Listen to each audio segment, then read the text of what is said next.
झारखंड के लिए GST council की बैठक बेहद अहम साबित हो सकती है। राज्य सरकार ने साफ कहा है कि जीएसटी प्रणाली से झारखंड को राजस्व का बड़ा नुकसान उठाना पड़ रहा है। इसी वजह से झारखंड के वित्त मंत्री राधाकृष्ण किशोर ने केंद्र से हर साल 2000 करोड़ रुपए मुआवजे की गारंटी की मांग की है। उनका कहना है कि झारखंड एक उत्पादक राज्य है, लेकिन जीएसटी का फायदा उपभोक्ता राज्यों को मिल रहा है, जबकि झारखंड जैसे गरीब प्रदेश को उसका हक नहीं मिल पा रहा। जोहार, मैं हूं आंचल और आप देख रहे हैं लोकतंत्र 19। आइए जानते हैं क्या है पूरी खबर।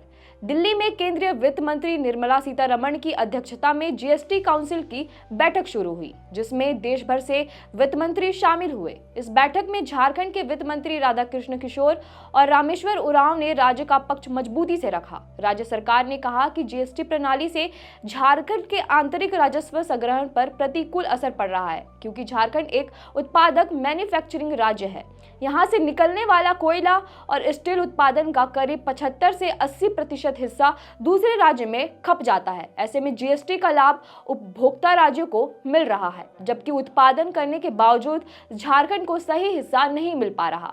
वित्त मंत्री ने यह भी बताया कि वर्ष 2017 से 2022 तक झारखंड को मुआवजा राशि मिली, लेकिन उसके बाद इसे बंद कर दिया गया। इससे झारखंड जैसे गरीब और पिछड़े राज्य की वित्तीय स्थिति और कमजोर हो गई।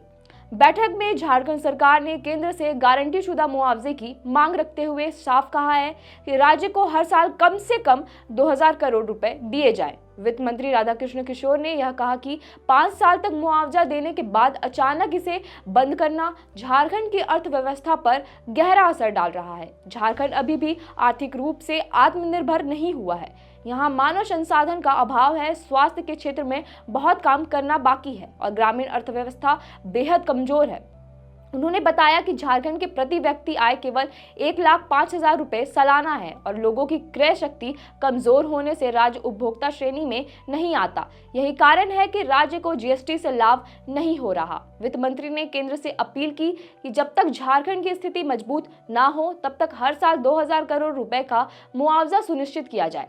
बैठक में झारखंड सरकार ने यह भी कहा कि राज्य की ग्रामीण अर्थव्यवस्था बेहद कमजोर है। कृषि योग्य भूमि का केवल 22% हिस्सा ही सिंचाई के दायरे में है। पर्यटन क्षेत्र में अपार संभावनाएं होते हुए भी आर्थिक संसाधनों की कमी के कारण विकास नहीं हो पा रहा। वहीं झारखंड लंबे समय से उग्रवाद प्रभावित राज्य रहा है, जिस वजह से यहां विकास कार्यों की रफ्तार धीमी है।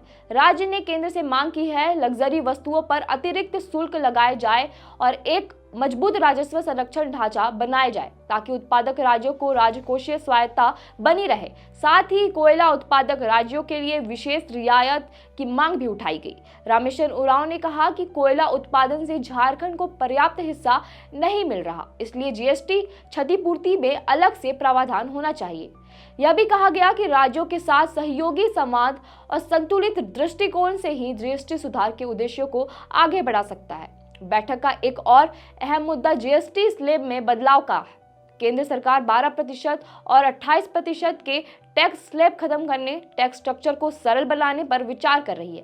अगर स्लैब घटाकर 5% और 18% कर दिया जाए तो यह सीधा फायदा उपभोक्ता को मिलेगा, क्योंकि आम लोगों को रोजमर्रा की वस्तुओं, शिक्षा, स्वास्थ्य, स्टील, सीमेंट और टेक्सटाइल जैसे क्षेत्रों में टैक्स कम कर देना पड़ेगा। लेकिन इसका नुकसान राज्यों को होगा, क्योंकि राजस्व कम हो जाएगा।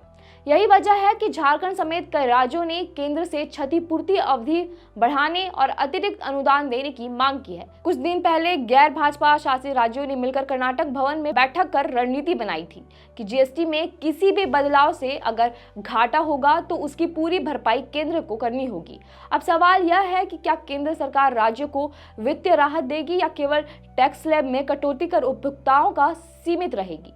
इस बैठक से झारखंड की उम्मीदें बहुत जुड़ी हुई हैं, क्योंकि राज्य का भविष्य और विकास योजनाएं काफी हद तक इसी वित्तीय सहयोग पर निर्भर करती है। इस पर आपकी क्या राय है, हमें कमेंट करके जरूर बताएं। शुक्रिया।